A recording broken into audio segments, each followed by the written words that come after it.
Today we're diving into a critical topic for any laboratory professional. What happens when communication breaks down? Effective communication isn't just a soft skill. It's the bedrock of a functional and safe laboratory environment. When we fail to communicate clearly, or when barriers prevent our messages from being received, the consequences can range from minor inefficiencies to serious patient safety issues. This isn't just about speaking clearly.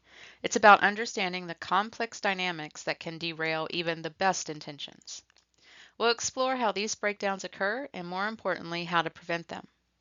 Understanding these dynamics is crucial for your BOC HTL exam, as communication is a key component of laboratory operations and management.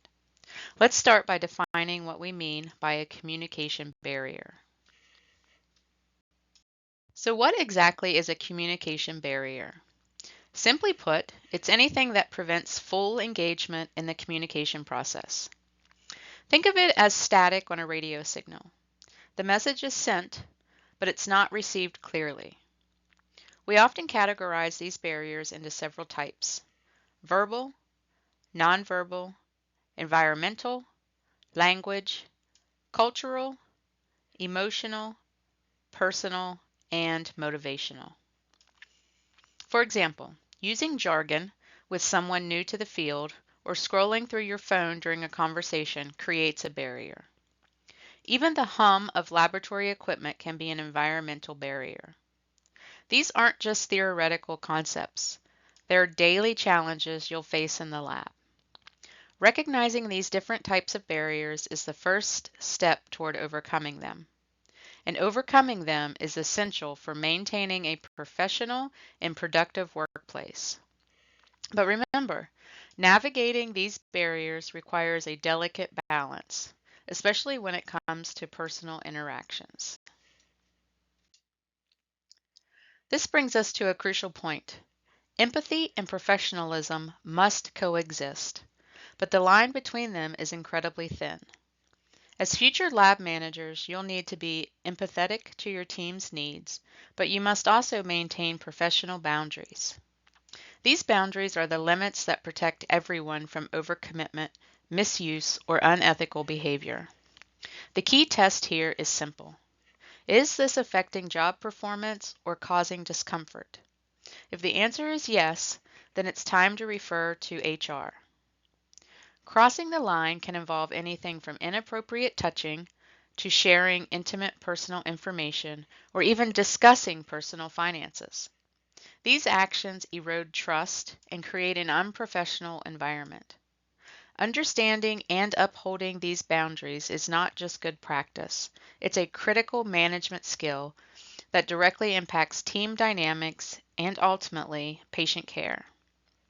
Because when these boundaries are consistently crossed or communication barriers are left unaddressed, we often see a much larger problem emerge. That larger problem is burnout, and it's absolutely preventable. Unaddressed communication barriers are a significant contributor to burnout in the laboratory. When staff feel unappreciated, overworked, or see no opportunities for growth, their engagement plummets. As managers, you have a direct role in preventing this. Active listening, consistent recognition, and supporting continuing education are not just nice to haves. They are essential managerial solutions. Even small gestures, like bringing coffee or publicly thanking someone, can make a huge difference. Remember, a burned out team is an inefficient and potentially unsafe team. Preventing burnout is a core responsibility of laboratory management, and it directly impacts the quality of work, the well-being of your staff. And at the heart of preventing burnout and building a resilient team is something even more fundamental: trust. Indeed, trust is the absolute foundation of every high-performing laboratory team.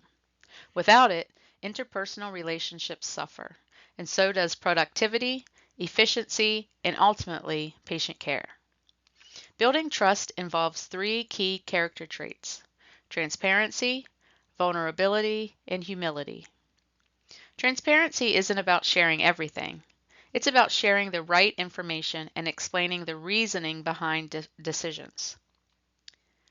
Vulnerability means admitting your mistakes and asking for help, which encourages your staff to do the same. And humility means acknowledging your limitations and modeling a culture of continuous learning. These traits apply whether you're a new manager or a seasoned veteran. Cultivating trust creates an environment where communication flows freely. Problems are addressed proactively, and the team can truly thrive. This is how you build a lab that not only meets its goals, but also supports its people. Transparency in a laboratory isn't about revealing every single detail. It's about strategically sharing the right information to build a stronger team. Think of it as providing context and reasoning behind decisions rather than just dictating them.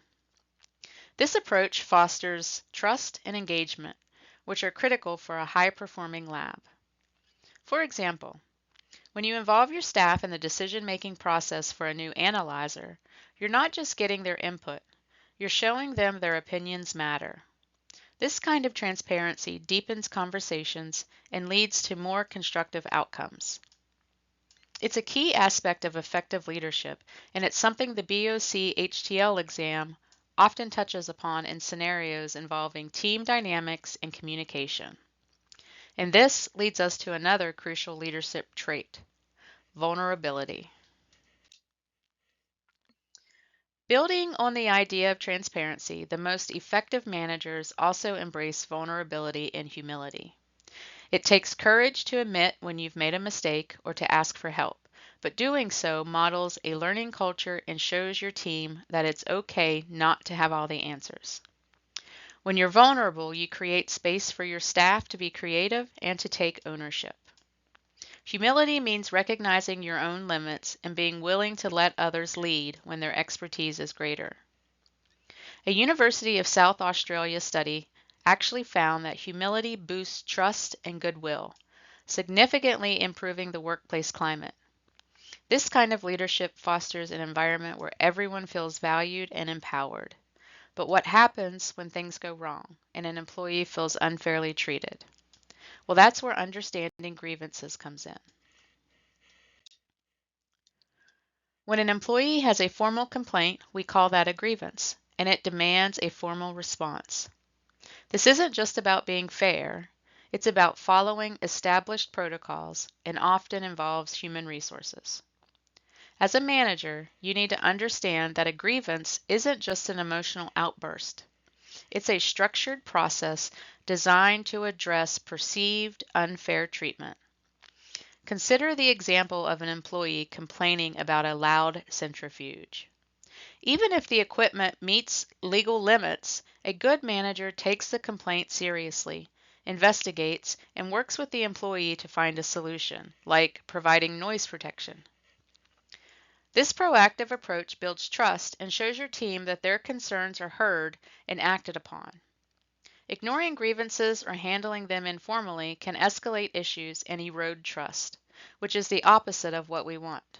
And sometimes grievances can stem from unresolved conflicts, which brings us to conflict resolution styles. When it comes to resolving conflict, collaboration is the only style that consistently produces a true win-win outcome. Let's break down why. Avoiding conflict means neither side is satisfied and the issue festers. Accommodating means one side gives in, leading to resentment. Compromising often results in both parties giving up something important, so no one is fully satisfied. Competing is a power play, where one person forces their solution, creating a win-lose situation. But collaboration? That's where both parties work together to find a mutually beneficial solution. This approach values both the relationship and the goal, leading to long-term resolution and stronger team dynamics. Understanding these styles is crucial for the BOC HTL exam, especially in scenarios involving team management. And when you're collaborating to resolve conflict, your focus needs to be very specific. When you're mediating a conflict, remember this. Focus on behavior change, not blame. It's easy to get caught up in who did what, but that rarely leads to a lasting solution.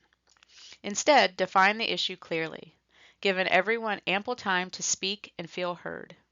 Maintain confidentiality throughout the process. This builds trust. Your goal is to identify specific behaviors that need to change and to preserve the dignity of everyone involved. What you absolutely should not do is dwell on past behaviors. The focus must be forward-looking. Don't accept a temporary truce. Push for a real solution. Never force apologies as they breed resentment. And, of course, never discuss personal issues with other staff or make promises you can't keep. These principles are vital for effective conflict resolution in any lab setting. When you're faced with conflict, the questions you ask can either pour gasoline on the fire or help extinguish it. We just discussed focusing on behavior change, not blame, and that's exactly what these questions aim to do. As a manager, you'll need to guide employees towards solutions, not just let them vent. Asking, "Can you tell me what the problem is?" opens the door, but then you need to pivot to forward-looking questions like, "What do you need to work professionally with this person?" and "What will you do differently?" These questions empower them to own the solution. You also need to ask yourself critical questions. Is this a one-off issue or a pattern? Is it just two people or is it a broader team dynamic? Can we make changes to prevent this from happening again? Your role is to facilitate resolution, not to be a judge. But sometimes, conflict isn't just a disagreement. It's something more serious. Let's talk about that next. Unfortunately, not all workplace conflict is a simple misunderstanding. Up to 30% of people have experienced bullying at work, which means it's a very real and prevalent issue you might encounter. Workplace bullying is a persistent pattern of mistreatment that causes harm, and it's crucial to recognize its various forms. It's not always obvious aggression. It can be subtle, like spreading rumors or deliberately excluding someone. As a manager, you must understand that bullying is not a personality conflict. It's a conduct issue. Organizations have strict policies against it, and you have a responsibility to document incidents and act immediately. Ignoring it only makes it worse and can create a toxic environment. Understanding the difference between conflict and bullying is vital for effective management. So, how does a manager's approach to conflict impact the outcome? We've just discussed the serious nature of bullying, and even in less severe conflicts, a manager's approach can make all the difference. Collaboration might take an extra 2 minutes up front, but it prevents weeks of resentment and ongoing issues. Consider two scenarios.